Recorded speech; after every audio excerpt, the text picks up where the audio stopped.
I was born in Kansas in 1884 and lived in Topeka till I was 18, moved to New York, and lived in New York until I was 45, never once wishing that I could have a garden. Then my husband, we had been married just a few months, and he said, would you like to live in the country? And without even knowing that I would, I said, oh, yes. And he bought this place, and we hadn't been here more than 10 minutes, so I wasn't out there looking at the lilac bush and the apple trees and so on. And immediately, I got thrilled about gardening. Knew nothing about it. Had a place twice too big, plowed up, and my brother and one or two other people told me what to do, and I did it for almost 15 years, according to the way everybody else was doing it, with commercial fertilizer and poison spray and plowing. Hired a man to come and plow, and the plowman was always late, and I was always dying to get out there and get things in earlier than I could. Now, this is how this happened, the way I garden now.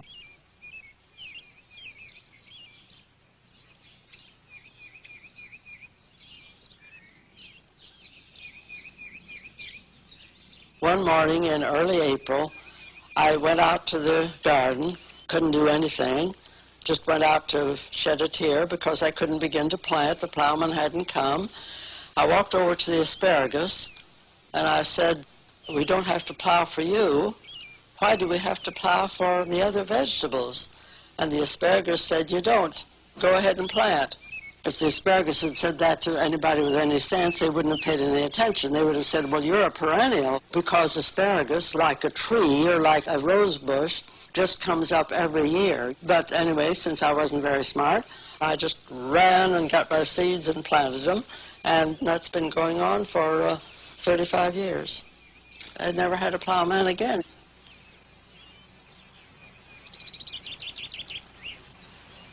If I told you that the way I garden is very little work, you wouldn't know what I mean, because you don't know what I call very little work.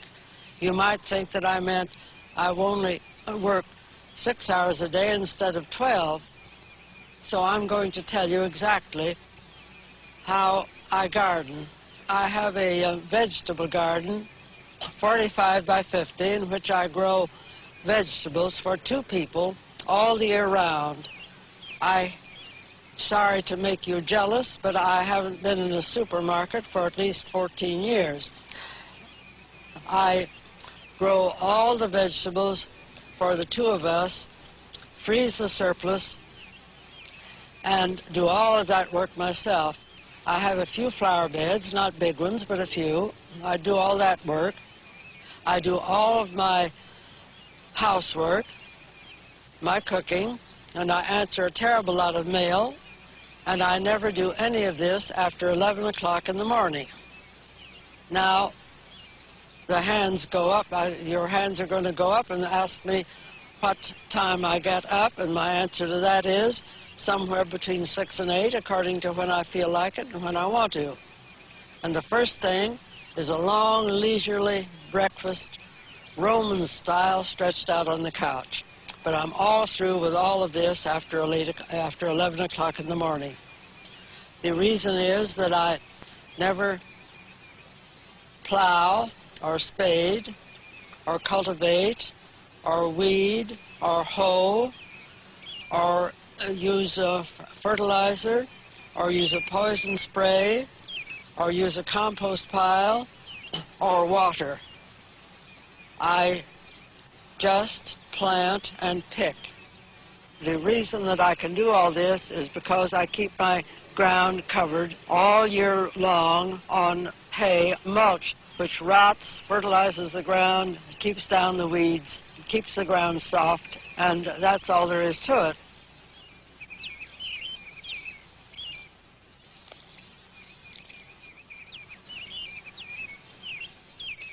I had these turnips in here all winter long,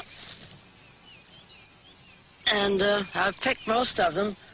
They look awfully little, but that's because I picked all the big ones. But there are a few left. We'll eat those. And now we'll put in a row of parsley and a row of dill.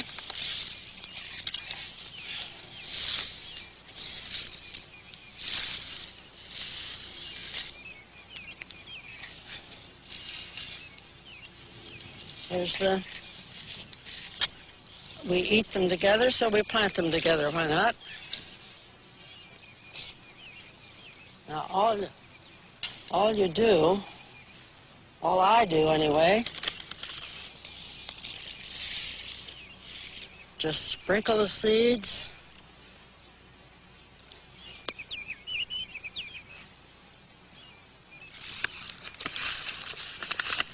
Now, I never really cover seeds the way most people do.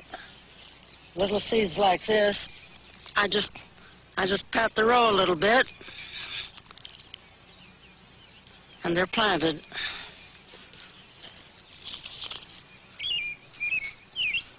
And the same with the dill.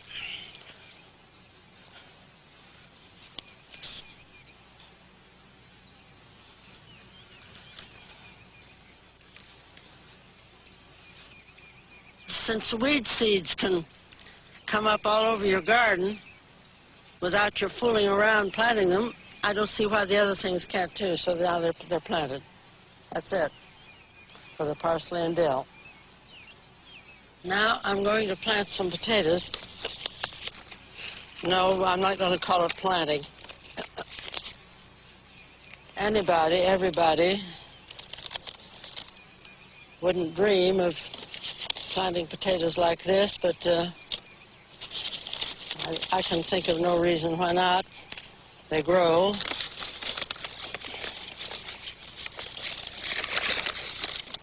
They come up and you get potatoes, and I guess that's what you want when you plant potatoes, is potatoes. Well, those are a little too close.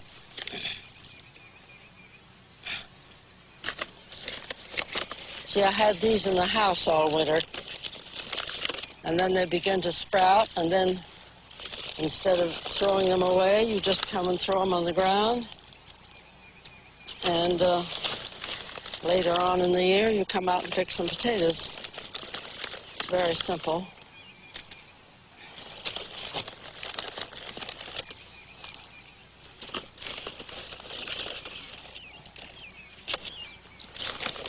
I would be willing to bet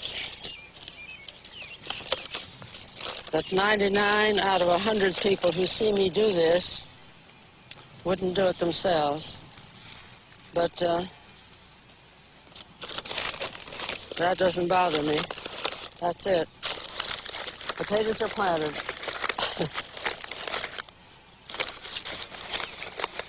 We're through with that job. Get some hay on top of those potatoes. Otherwise, they would just lie there and die. And we don't want them to die, so we'll do this.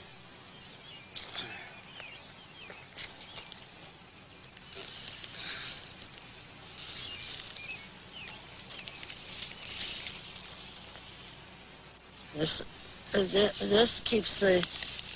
You see, most people would cut those potatoes up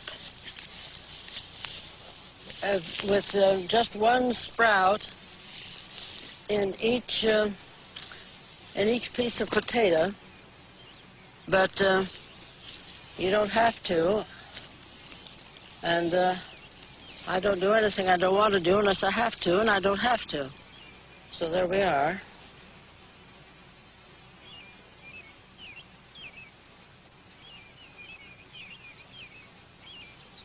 I'm covering these potatoes because if I didn't, the sun would just bake them and they would die. I just keep the sun off of them, and they will grow right through the hay.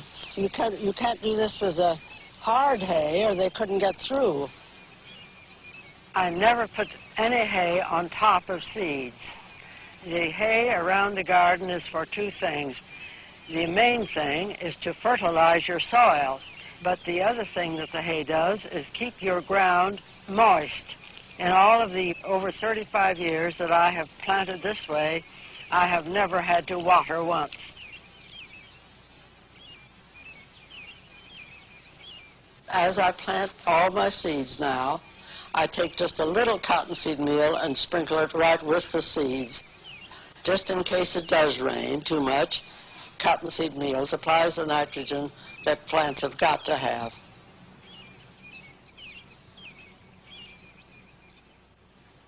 My father had a 40-acre farm, but he was superintendent of schools. He wasn't a farmer, really. However, he sold a few things like strawberries and so on. I was always top as a picker because I lived right there and I knew where the best ones were. My mother was a person who never told her 9 children what to do and what not to do. And she said, I just pay attention to my inner voice, and since I wouldn't think of doing anything that somebody else tells me, how on earth could I be so unfair as to go around telling anybody else what to do? Thee follow thy inner voice, and I'll follow mine. My father was not as noticeable that way as my mother, but he also didn't interfere. My father said to me once, Ruth, it's good to think for yourself, but just once in a long time, couldn't you think like other people? And I asked him like who, and he changed the subject.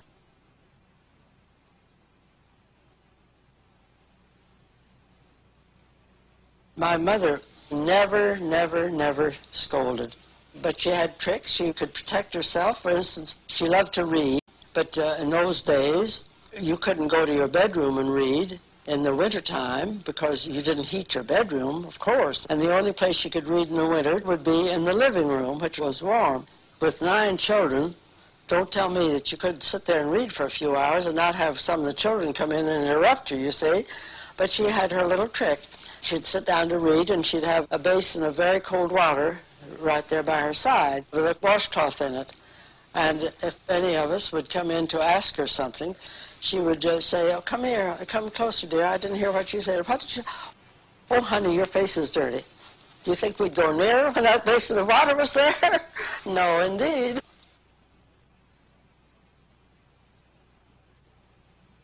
What I feel I know for sure is do what you want to do and don't tell other people how to behave. To make rules for other people, I just don't get it. For instance, when I helped Carrie Nation smash saloons, that was a big thing. They shouldn't do that, you see. Well, now when I take a drink, I say, forgive me, Carrie Nation, I've got to have a little drink.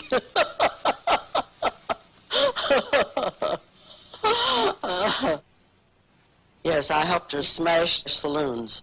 Carrie Nation was a woman who lived in Kansas, and in Kansas it was against the law to sell liquor. And she went around to places and came to Topeka, where we lived.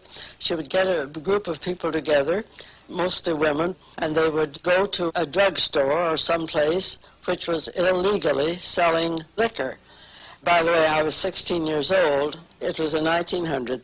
And this crowd of women gathered at the State House and then walked down the street. And, of course, the policemen knew Carrie Nation was in town, so they kind of followed us. And Carrie Nation went up to this drugstore, which she had found out was selling liquor illegally. And she smashed one of the big panes in front, and I went and smashed the other one. And the policeman came up and arrested Carrie Nation and broke my heart. They didn't arrest me. I had to go home and go to Sunday school.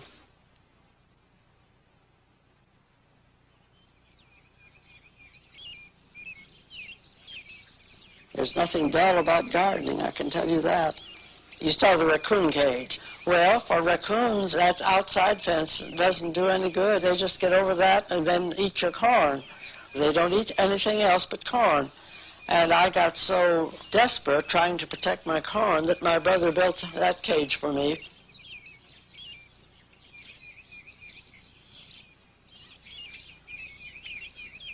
I don't know whether I told you how I finished one of my articles about the raccoons. I finished the article by saying, now, of course, the raccoons can't get my corn, but they're so smart that when they figure out how to go in there and open the door and go and eat my corn, I'm just going to go back to the house, get on the couch, drink 2 daiquiris instead of 1, and forget it all. Really. Why did you give them a key? That's right. Why didn't I? Here you'll see a little row of lettuce, and here's a row of carrots. It isn't acting quite normal, but who's normal, huh? Now, the sweet Spanish onions are doing very nicely, and that little potato, well, it just came up, and we'll let it stay there, why not? And what's that? Another potato that just jumped there. Let it alone. What the devil is this? That's a weed. Out with it. It's fantastic what you can do growing your own things. It really is. And my rhubarb is just, well, I say to everybody, if you want a rhubarb root, please tell me, because I've got to get rid of some of it. It spreads and grows.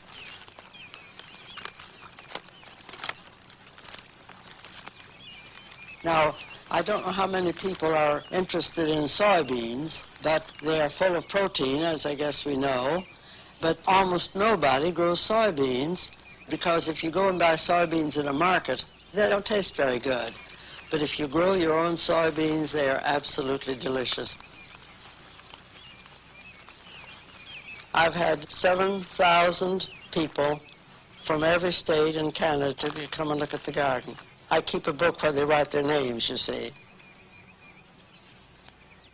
I'll tell you right now, my husband has been dead for 15 years, and living alone like this, I don't know what on earth I would do if I didn't have this garden thing to write about, to help people with, to talk to garden clubs. I don't know how I could feel that I was doing anything that made it necessary for me to stay alive.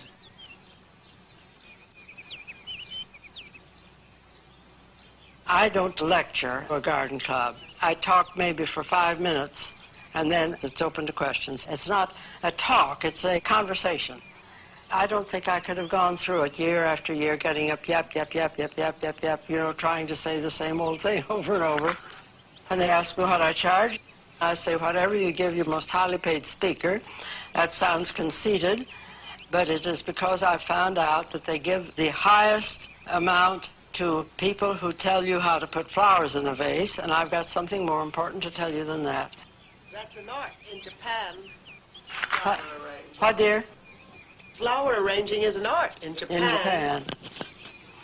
Well, it would never, never occur to me to tell any other grown human being how to put some flowers in a vase.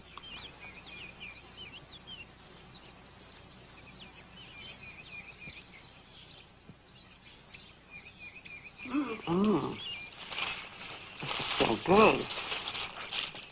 I bet you're an awfully good cook, are you? This is so good. These are awfully good. This is delicious. Well, when I'm invited out to lunch, I never eat a bite of breakfast. When I'm invited out to dinner, I never eat a bite of lunch. I like to be nice and hungry. Would like more wine. Not too much. Thank you. That's fine. I think we're all going to get a little high on this wine. I'm a little high already. Did I tell you that I was 45 years old when I found out that people actually behaved the way somebody else told them to, like Emily Post? When Fred told me that Emily Post had written a whole book about it, well, I couldn't wait to read. I got hold of that book right away, and here I read this book. Do this, do this, do this, do this, don't do this, and I couldn't believe it. Behaving properly, for heaven's sake. This woman down the road, a very rich woman, invited me to a formal dinner party. You know, RSVP and wear so-and-so. What do they call it? Black tie or something like that. I wrote her back. I liked her, but I said, I'm sorry I can't come to your party because if I did, I would embarrass you. I wouldn't know how to behave. I wouldn't know what to wear. I would do all the wrong things, and you would be upset, and I thought that would finish me with her. And the next day, somebody knocked on the door, and here was one of her servants with a great big bunch of beautiful flowers for me. So at least it didn't make her mad. She's nice. I've been there a few times since, but not to a formal party, for heaven's sake. Huh? I couldn't go to a formal party. I loved my husband very, very much.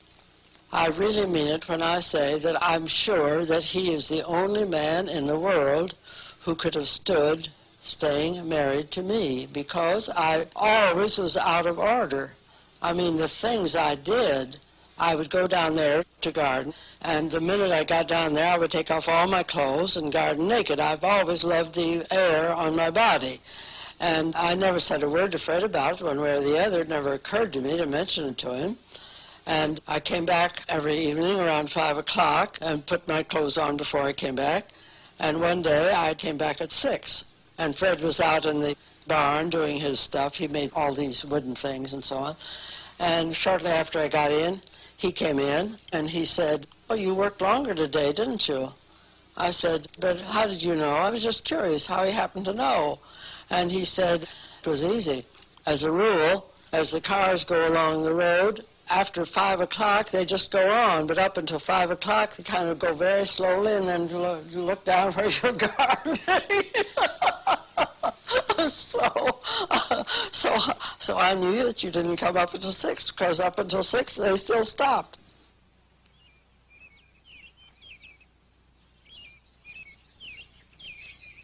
I just am by nature an optimist. The pleasant idea comes instead of the depressing one. I couldn't admire anybody any more than I admired my grandfather. He always knew exactly the right thing to do and to say with everybody. I don't mean correct thing, of course. I mean the helpful thing. My oldest brother had a dog that he was crazy about, and the dog died. My 2 oldest brothers were out where I could see them from the window burying the dog, and the tears were rolling down my cheeks because I was sorry for my brother. And my grandfather came in the room, and he saw what was going on, and he said, "Oh, come here, Ruth, I want to show you something." He took me over to the other side of the room, and he said, "Here's the rose bush that you planted yourself, and look, it has a flower on it. You can go out and pick a flower off of your own rose bush." I started out, and he put his arm around me, and he said, "Thee was looking out of the wrong window, dear."